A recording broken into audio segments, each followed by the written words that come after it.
song. Um, Everyone, thank you for coming here to be with Mama sa huling sandali. Nag-share. Yakin sa huling hantungan. Feel free to say anything. To come here in front. Sino po ang gusto magsalita? To honor our mother. Naging matapang po tayo. Kasi ang daming ginawa si Lola, si Mama. Para sa atin lahat. Meron pong gusto magsalita? Just to honor, kahit po mga 5 minutes lang. Celeste, Gigi, mga pamangkin niya, anyone? Huwag po kayong mahiya. Sabihin nila sa kanya.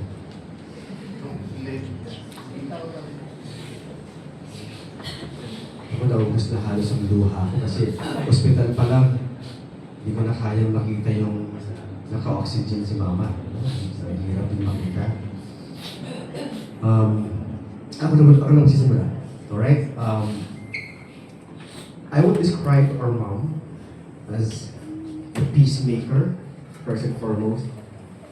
Okay, she's a peacemaker. Kadalasan, pag may mga conflict, there are, issues in the family or personal issues sa amin, she would make a way or find a way to unite or reconcile yung mga taong yun. Kami, magkakapatid. Kapag may trouble, like personal trouble na nagagawa namin, the good thing about our mother is that she's very gentle. Okay, hindi pa ako nakatikim sa kanya ng palo. Yung tatay ko madalas. Pero yung nanay ko sa yung parang nag-a-appease, yung nagko-comfort. Totoo nga talaga that our mothers, no? We have like the identity of the Holy Spirit who is the comforter. So nagko-comfort talaga siya. So kapag halimbawa ako pinapagalitan ng tatay ko, ni Papa, alam naman ng mga kamag-anak ko, yung Papa ko napaka-stricto nun. Ako napakakulit naman. Pagka kinukorek ako ng pinapagalitan, ang taga-awat naman si Mama. Yan ang naalala ko sa nanay ko.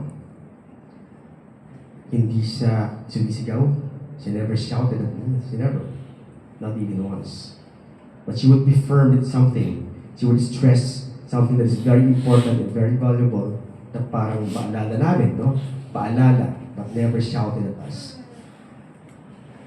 Secondly, I would remember my mother as a servant. Kagabi nabanggit ko na rin ito. She's a servant. Selfless servant. She would sacrifice her time, her music, her talent, just to serve the Lord. So sa kanya namin na-inherit yung being on time, laging maaga sa simbahan, kasi we were very devoted Catholics and, well, still, Catholics is universal. So we serve the church, we come there 30 minutes before the Mass, reminding us, don't be late, be on time. So doon kami na-train, no? So, pati sa mga aming tugtog, sa mga commitments, parati kami on time or earlier before the simula ng event. Okay? So, yun yung servant heart. Thirdly, lahat tayo, we can never deny that she is a generous person. Mawalan na siya. Wag lang ang mga anak. Minsan, kamag-anak, kaibigan. She was always ready to sacrifice her finances, her time. Ganon siya. Malambot ang puso. Maawain. Minsan sobrang maawain. But the Lord says that, blessed are those who are merciful, di ba? So parang walang limitasyon yung pagkamaawain niya. Madali siyang maawa. So I'm very hopeful na ngayon sa panahon na ito, sa oras na ito, our mother is with the Lord. And as the Bible says, Jesus said, I will prepare rooms for you. So I believe she's right now worshiping with the angels in the presence of the mighty King. And the Lord telling her, welcome, well done, my good and faithful servant.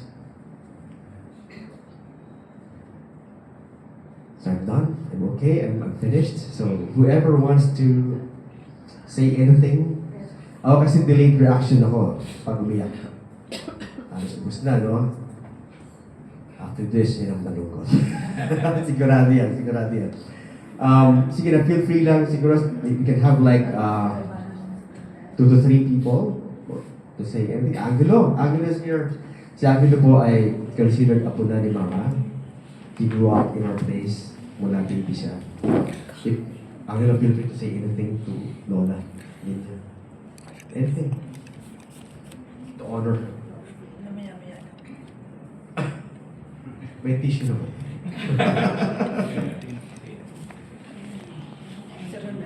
Ronel. Good morning, everyone, to the bereaved family. Ate Marinor, Ate Ampi, Kuya Buboy, Nino, Ate Corina, children's, sister, Corazon, mga pamangkin, family, friends, relatives, good morning. So by the way, I am Runal Rule. So, paano ko nakasama si Mayminya? I call her Mayminya in Bicol. So, she's actually ka-church namin. Hindi teacher siya, pero never ko siyang naging teacher. Pero naging member ako ng choir. So, very well said, lahat ng sinabi ni Ate Marinor dun sa eulogy kanina, tsaka ni Kuya Buboy. That's right. Mayminya talaga is very generous. Hindi lang financially, pati talent niya. Si Mayminya yung tipo ng tao na very competitive. Yun ang natatandaan ko sa kanya. Very competitive. Lagi niyang i-instill sa mindset ng mga members niya, ng community niya, ng lahat ng tao na nasasakupan niya. Na yung word na ganador is a winner or a champion. So, she is really a champion, a mother of champion. Laging naka-instill na pag magpe-perform ka, consider it as last performance of your life. Kaya talagang ang daming competitions, mga contest na sinalihan, talagang laging naka-instill sa mga kasama niya na dapat manalo at mananalo. And not only her time, but it was actually transferred to the next generation. So, kasama na dyan yung mga anak niya, yung mga na-develop niya, and yung mga pamangkin niya, and many more. Kaya siya tinatawag at tinaguriang Mother of Rondalia in Bicolandia. So, yun yung title na dinala niya and pinagplanuhan din. Nung, I think that was 2000, before mag-pandemic, nagkaroon ng tribute sa kanya kasi yung mga naging estudyante niya, yung mga naging part ng kanyang circulation, talagang pinaghandaan siya na magkaroon ng tribute bago siya mamatay. Kasi medyo mahina na siya noon. So ang sabi ng mga naging estudyante niya, kailangan magkaroon tayo ng tribute kay Ma'am Ninya bago siya mamatay. Hindi yung mag-tribute tayo, patay na siya. So it is a grand celebration in the whole town or in the entire Bicol region talaga. All Rondalia groups was gathered during that time to honor her and to pay tribute to the contribution that Mayminya had actually done during her time. And sa choir, that's true. Laging naka-instill sa utak ng mga members niya, you should come 1 hour before the time. Ayaw niya nang nalilit. Naninita talaga yan. Napaka-stricto talaga niya. Pero talagang, ang masasabi ko, napaka-organized niya nung nabubuhay pa siya. Even yung penmanship niya, napakaganda. Standard. yung mga lyrics namin na ginagamit, hindi niya yung pino-photocopy considering na may photocopy or may mga printer naman. Sinusulat niya talaga yan isa-isa. So napakasipag niya. During her free time, yung vacant time niya, sinusulat niya talaga yung mga lyrics ng kanta sa simbahan, iba-ibang set, iba-ibang orders.